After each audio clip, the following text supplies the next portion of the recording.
Servus zusammen.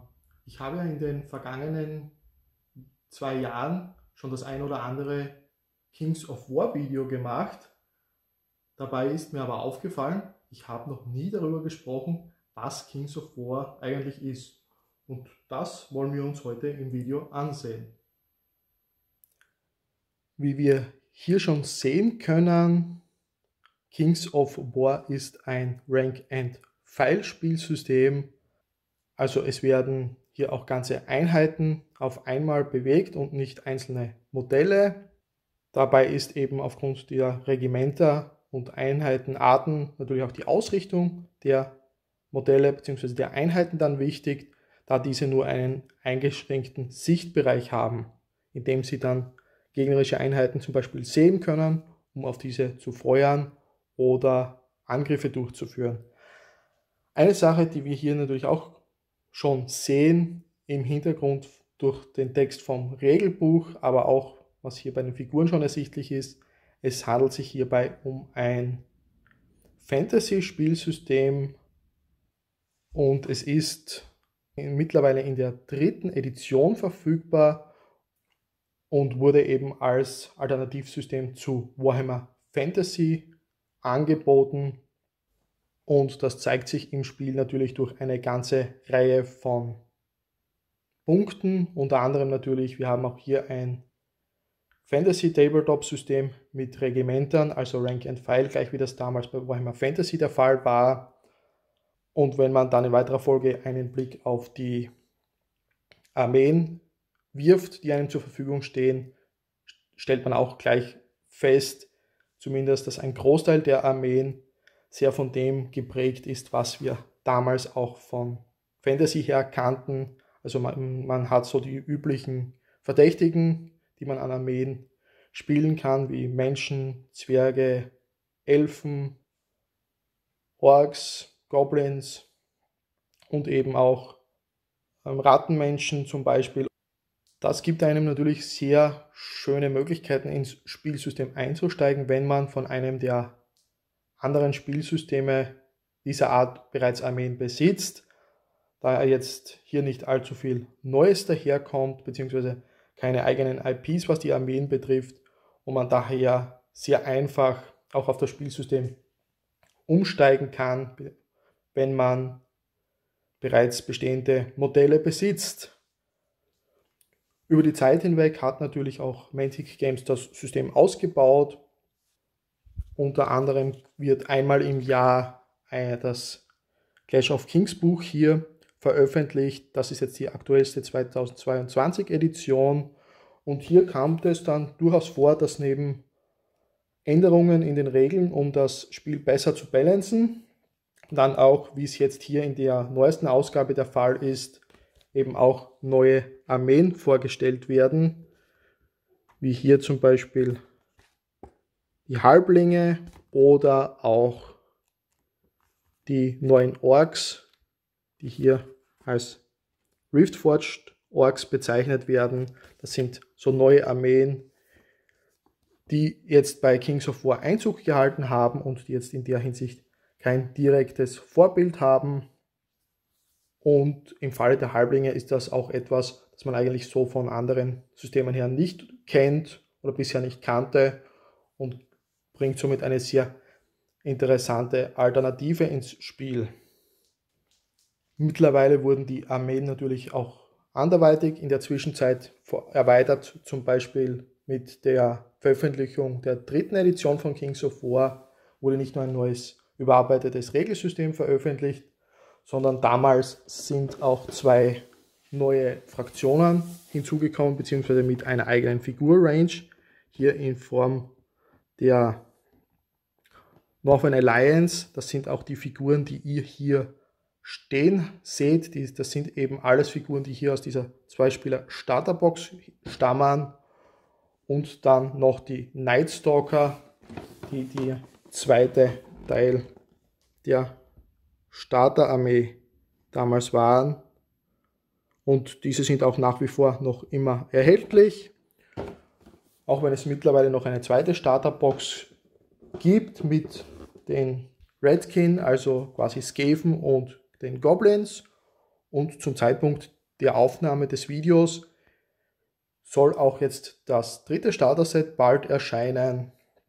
In dem sind dann eben die beiden neuen Clash of Kings Armeen enthalten, Halblinge und Riftforged Orks.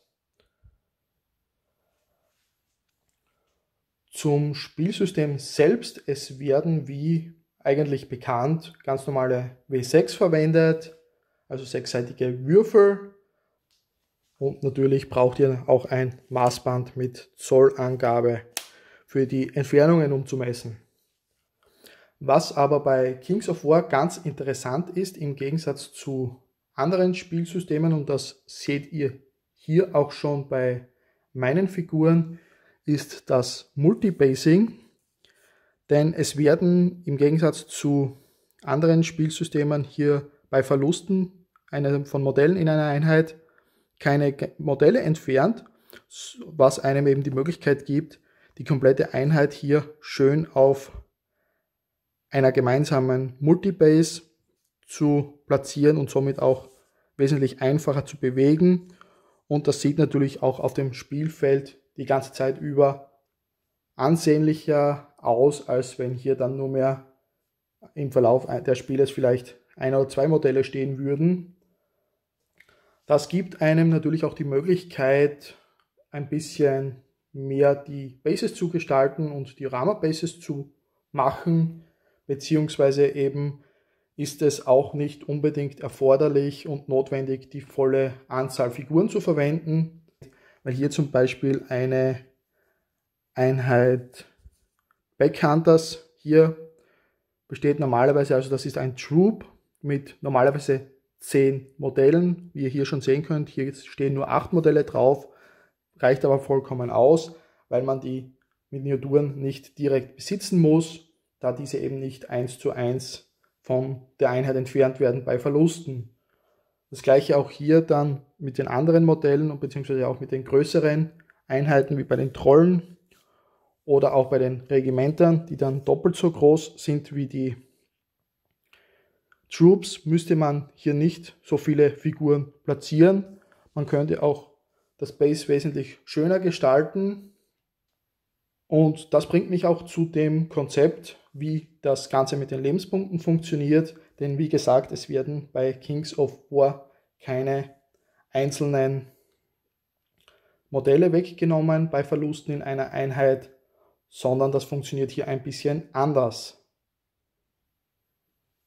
Ich nehme mir hier wieder das Buch von das aktuelle Clash of Kings Buch zur Hand und werde euch das anhand eines Beispiels zeigen. Ich werde euch das hier am Beispiel der Halblinge zeigen. Wenn wir uns das hier ansehen, so sind dann die Armeelisten aufgebaut von Kings of War und die Einheitenprofile. Man sieht hier dann eben, wenn man sich das so ein bisschen anschaut, eben die Werte der Einheit, Bewegung, Nahkampf und Verteidigung. Das werden wir uns dann später nochmal etwas mehr im Detail ansehen. Falls jetzt jemand natürlich da noch ein paar andere Informationen auch haben will, ich habe da bereits Videos dazu gemacht, eben was das Regelbuch betrifft. Wir haben uns das schon mal angeschaut. Ich werde euch das hier jetzt auch verlinken, falls das jemanden interessieren sollte.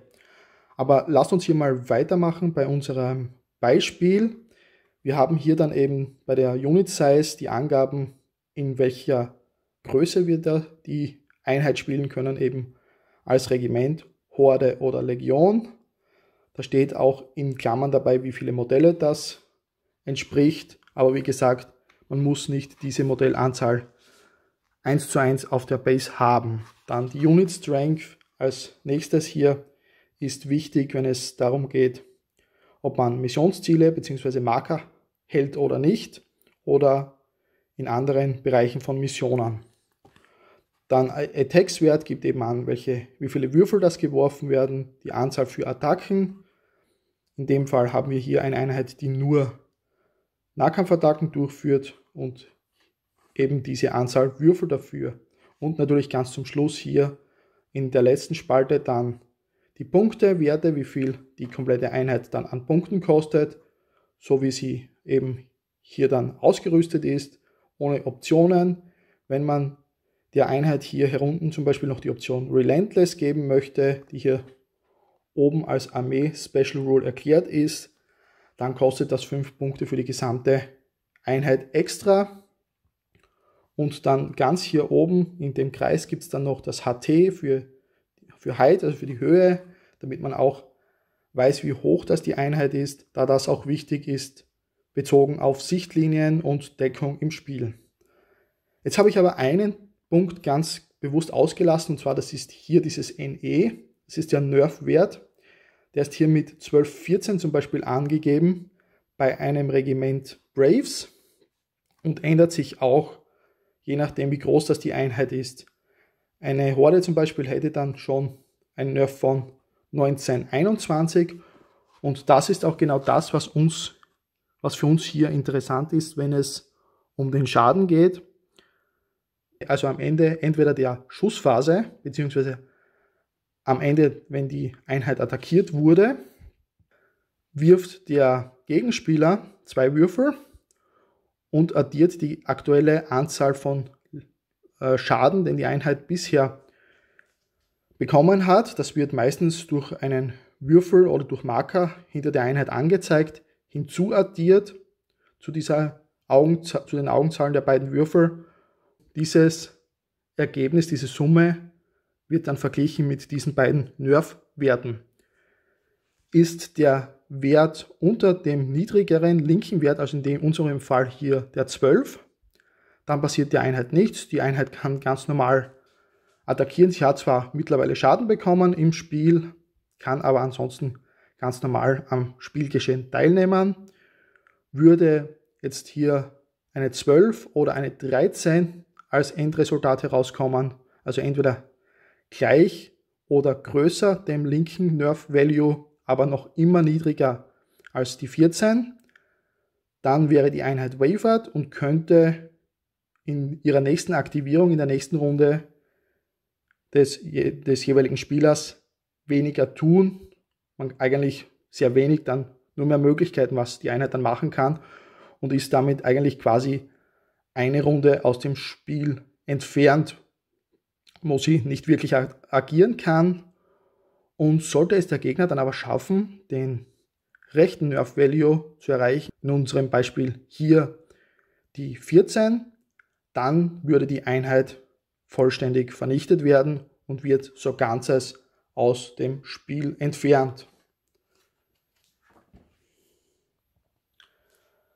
Also ihr habt schon gesehen, das funktioniert hier ein bisschen anders als in anderen Spielsystemen, da eben die Modelle nicht entfernt werden, sondern der Schaden auf der Einheit markiert wird und dann in weiterer Folge eben ein Nerf-Test fällig wird, der 3 Ergebnisse haben kann.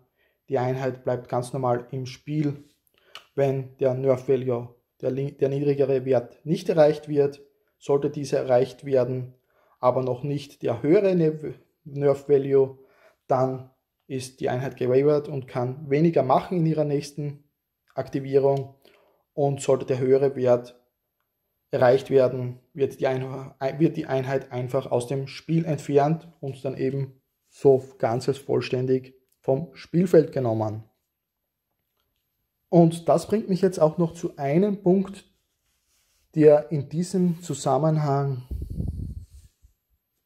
ebenfalls noch interessant ist, und zwar das Thema Würfeln. Denn ich habe schon vorhin so ein bisschen angedeutet oder gesagt, dass nur der andere Spieler würfelt, und zwar das bedeutet Folgendes oder hat folgenden Grund, war ursprünglich auch der Punkt, der mich ein bisschen vom Spiel länger abgehalten hat. Ich finde es aktuell aber mittlerweile recht gut, da das Spiel dadurch wesentlich schneller wird, ohne langweilig zu sein.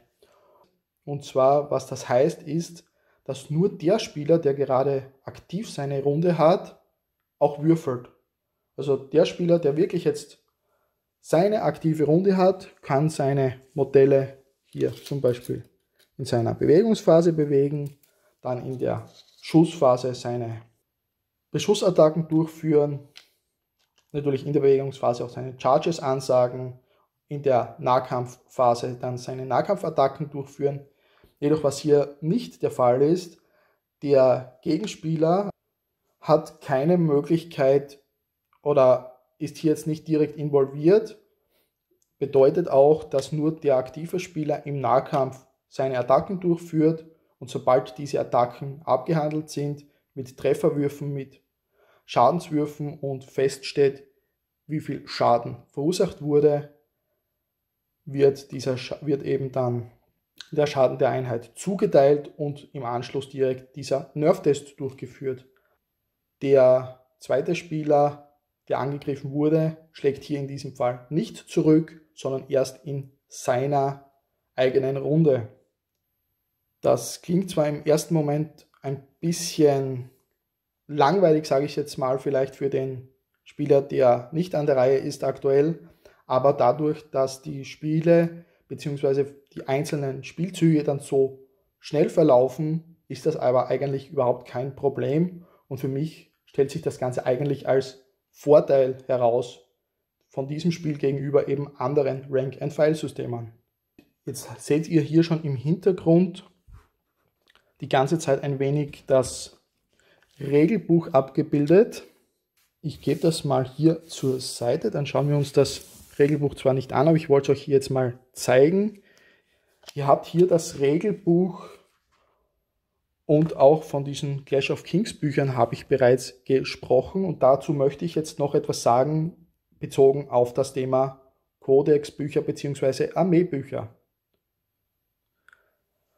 So, ich habe hier jetzt mal alle Bücher, die es aktuell für Kings of War 3. Edition gibt, hergeholt und möchte dazu jetzt etwas sagen. Denn eine Sache, die meiner Meinung nach etwas ganz entscheidend Wichtiges auch ist bei Kings of War, ihr habt keine Armeebücher direkt für die einzelnen Fraktionen. Das macht das Spiel auch in der Erstanschaffung und auch generell dann dementsprechend auch etwas günstiger. Ich habe hier das Regelbuch mit dem kompletten Fluff-Anteil, da sieht man schon, das ist ein recht dickes Buch von, was haben wir hier,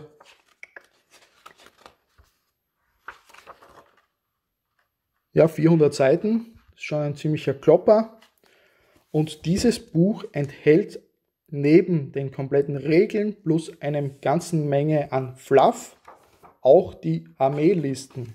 Also ihr bekommt, wenn ihr euch das Spielsystem ansehen wollt, beziehungsweise nur mal das Regelbuch euch kauft, eine ganze Menge von Armeelisten. Für all diese Armeen, seht ihr hier schon, sind die Armeelisten vollständig hier im Regelbuch enthalten. Das sind auch alles Armeelisten, für die damals zum Erscheinen von Kings of War 3. Edition Mantic Games selbst Miniaturen produziert hat. Es ist aber auch so, dass ihr bei Kings of War frei seid, was eure Figurenauswahl betrifft. Also ihr müsst jetzt nicht, wenn ihr hier, wie in meinem Fall, Northern Alliance spielen wollt, euch die Northern Alliance Figuren von Mantic kaufen, sondern ihr habt dort auch die Möglichkeit, andere Armeen zu verwenden. Und das Ganze geht jetzt aber noch weiter, denn das sind nicht alle Armeen, die spielbar sind, sondern das Ganze wurde dann noch erweitert mit der ersten Erweiterung Uncharted Empires. Das ist ein reines Erweiterungsbuch. Ich habe zu diesem Buch auch schon mal ein Video gemacht. Ich werde euch das hier jetzt ebenfalls verlinken, falls sich das jemand anschauen will. Da schauen wir dann ein bisschen detaillierter in das Buch rein. Im Endeffekt, was ihr hier bekommt, sind eine ganze Reihe weiterer Armeelisten mit eben ein wenig Hintergrund und dann die Armeelisten. Dort ist sonst gar nichts anderes enthalten und dort bekommt ihr dann eben die hier abgebildeten Armeen, die ihr spielen könnt. Eben Brotherhood ist so in Richtung Ritterorden, Bretonnia, wenn man so sich das ein bisschen überlegt. Dann eben Free Dwarfs ist eine zweite Art Zwergenliste. Dann Salamanders geht in Richtung von Echsenmenschen. Sylvankin sind klarerweise Waldelfen. Dann die The Herd, Tiermenschen. Kingdoms of Men geht auch wieder in Richtung einer weiteren Menschenarmee, die man spielen kann. Redkin, klarerweise Skeven, Twilightkin, die Dunkelelfen und dann zum Schluss die Varangur. Das ist quasi eine Art, ja, dunkle oder böse Variante. Ich habe da den Hintergrund noch nicht gelesen. Der Northern Alliance, quasi eine Alternativliste hier zu der Northern Alliance. Verwendet grundsätzlich auch sehr viele der gleichen Einheiten und noch ein bisschen was anderes. Grundsätzlich, das ist aber ein Buch, das euch einfach mehr Armeelisten zur Verfügung stellt und alle diese hier dann im größeren Teil des Buchs auch enthält. Also auch hier wieder eine ganze Auswahl von Armeelisten und keine eigenen Armeebücher. Und dann wurde eben hier dann mit Harpy's Rift angefangen, das Clash of Kings wieder einzuführen, wo eben jedes Jahr Regelanpassungen, wenn notwendig, gemacht werden, auch in Form von Punkteanpassungen von Einheiten oder auch Sonderregeländerungen. Hier in dem Buch ist dann nicht so viel an Inhalt drinnen, was das Thema betrifft. Da fängt Clash of Kings erst ab Seite 64 an. Das sind nur wenige Seiten. Das ist mehr oder weniger dann nur ein Kampagnenbuch, das damals mit dem Erscheinen auch der neuen Figurenrange für die Redkin und für die Goblins inklusive eben der 2-Spieler Starterbox veröffentlicht worden ist. Und sonst habt ihr hier nicht so viel drin, ist sonst nur ein eher reiner Kampagnenband, würde ich es benennen. Und es steht ja auch schon hier, wenn man unten schaut, A Magical Campaign Supplement for Kings of War. Genau das bekommt ihr hier auch. Das ist eigentlich fürs Spielen nicht zwingend notwendig. Und dann eben das neueste Clash of Kings 2022, das dann ein Jahr später jetzt da Ende 2021 erschienen ist.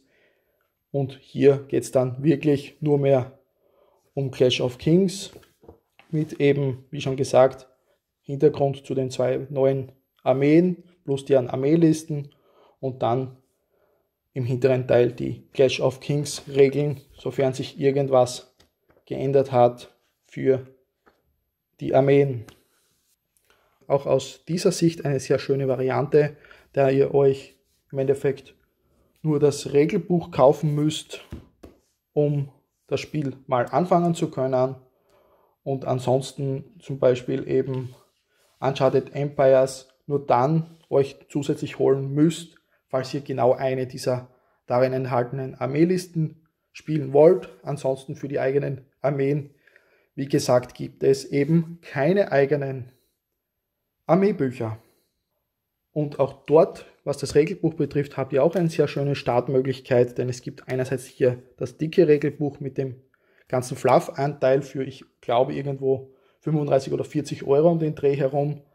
Aber ihr könnt euch auch für um die 90 Euro, glaube ich, sind es, oder 100 Euro, eine dieser Starterboxen kaufen, wie ich hier die 2-Spieler-Starterbox von Shadows in the North habe, mit eben Northern Alliance und Nightstalkern. Da gibt es, wie gesagt, auch noch die beiden Möglichkeiten für Goblins und Redkin oder eben das neue Starter-Set, das jetzt bald veröffentlicht wird mit Halblingen und Riftforged Orks.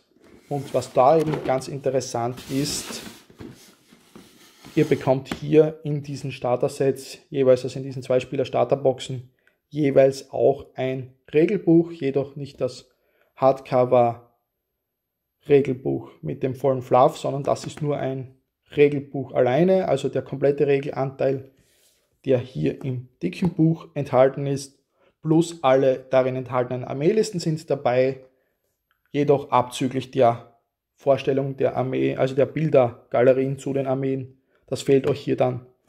Aber ansonsten regeltechnisch seid ihr hier auch komplett aufgestellt und reicht vollkommen, wenn ihr das Spiel spielen wollt. Jetzt habt ihr so einen kleinen Überblick darüber bekommen, was Kings of War überhaupt für ein Spielsystem ist.